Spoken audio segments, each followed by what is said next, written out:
relief.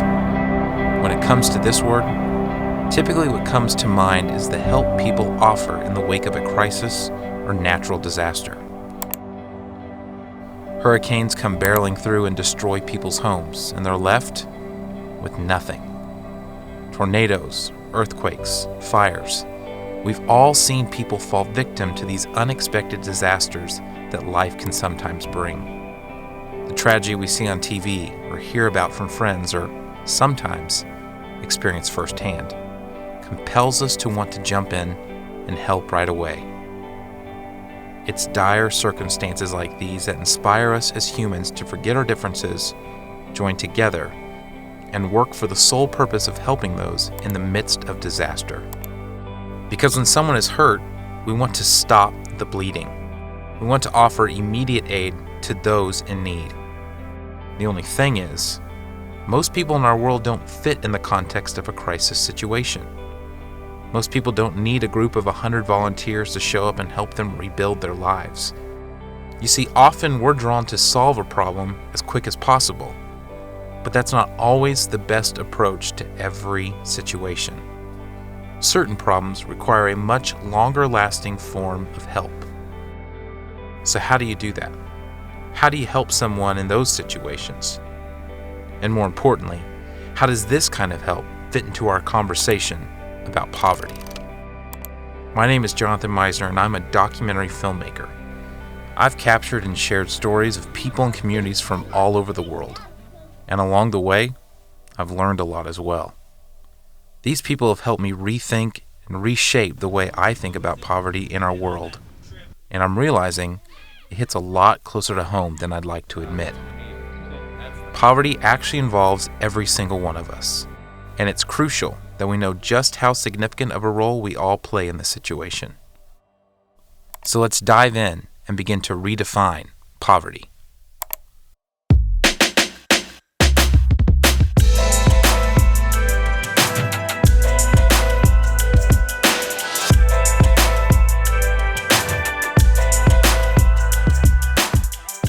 Throughout this entire series, we're tackling the issue of poverty and what that is and what our response is as Christians to that issue. If you remember last week, we redefined the word poverty. And while most of us might think of poverty as a lack of things or a lack of food or money, well, that's true in some cases. What we learned is that poverty is rooted in something much deeper. It's rooted in broken relationships. And it's brokenness that would be in you, brokenness that I have, brokenness that we all have. Poverty is rooted in broken relationships, and we all suffer from it. And when we understand poverty in that context, it totally changes the landscape and totally changes our mindset for how we approach those that are materially poor.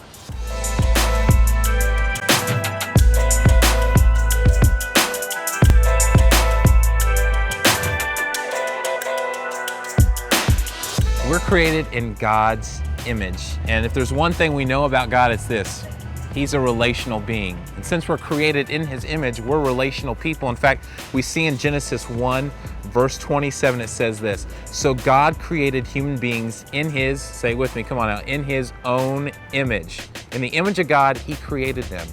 God is relational.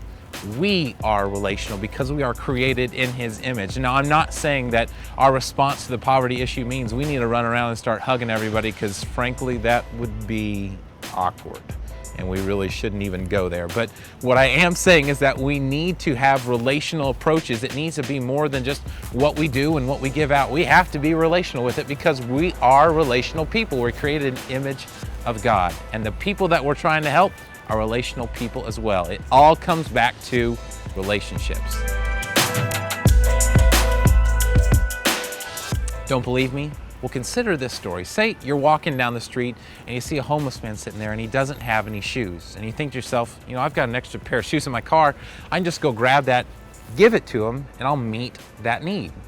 So you do it and you give him the shoes and you walk away feeling good, but you come back sometime later and you notice the same guy sitting in the same place, and again, he doesn't have any shoes.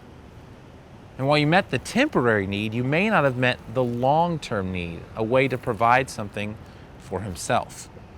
You see, when it comes to helping the poor, there are two different approaches we can take. We can offer them relief, or we can offer them restoration. And distinguishing which one we should do will really determine how successful or how helpful our help really is.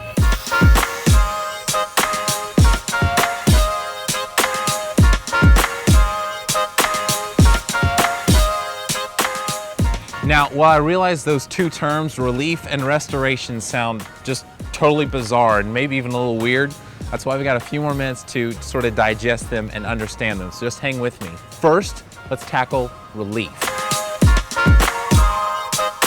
Now, as human beings, we all have a basic set of needs. We all need food, clothing, and shelter. Those are basic necessities that all human beings have in order to survive.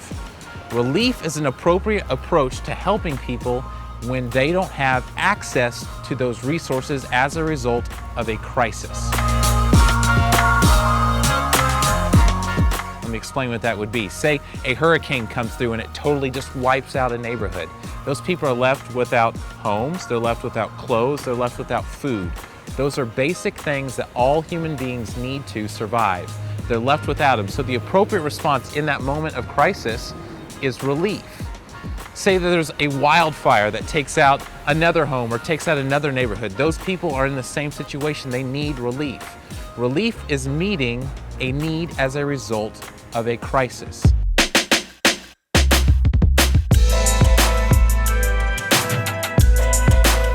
But you think about it, most people in our world today aren't living in the wake of a crisis situation. Most people don't need relief. Instead, they need restoration. There's that crazy word again, but hopefully I'm going to try and break that down for you. You see, while relief meets an immediate need in a short amount of time, restoration meets a long-term need. And it doesn't even just meet the need, it's a relational approach that brings out each of our gifts, each of our abilities. See, while you have got special gifts and abilities that God has given you, the people that we are trying to help have also been blessed with gifts and abilities by God. Now, while we may not recognize it or they may not even recognize it, we all have gifts and abilities within us. Restoration brings the best of what we have and the best of what those we're trying to help have to make us more like God intended for us to be. They bring both of our gifts to the table to improve our situation.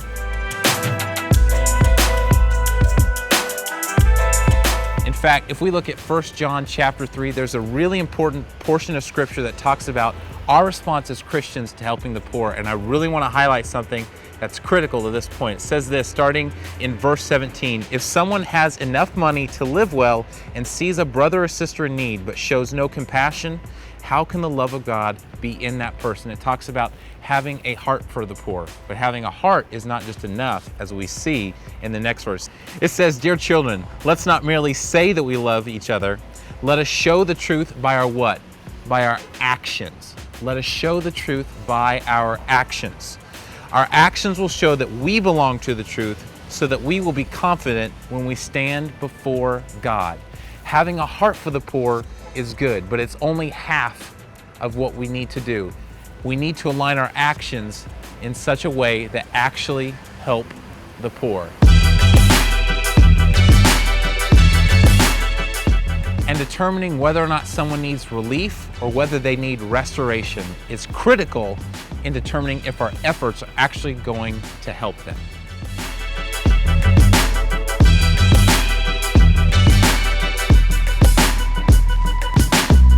Remember the story in the beginning, the story about the guy that didn't have any shoes that we helped by giving him shoes? Well, what if we approach that situation differently? What if we approached it from a restorative mindset? Maybe instead of just giving him shoes, we actually went up and we talked to him. We got to learn a little bit of his story. And we learned that he's actually got some gifts and abilities that God has given him. He's a pretty good baker, we find out.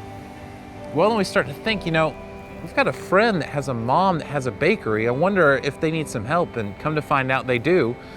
And you're able to actually provide him access to a job through your relational networks. It's all relationships. Because you got to know him, and because you had a relationship with someone that had a need, you were able to place them in a situation where they were able to use the gifts and abilities that God has given them. You see, when we start to help people with the mindset of a relational or restorative approach, we move from just changing situations and step into being a part of changing lives. And when it comes to helping people, we have to start from that approach.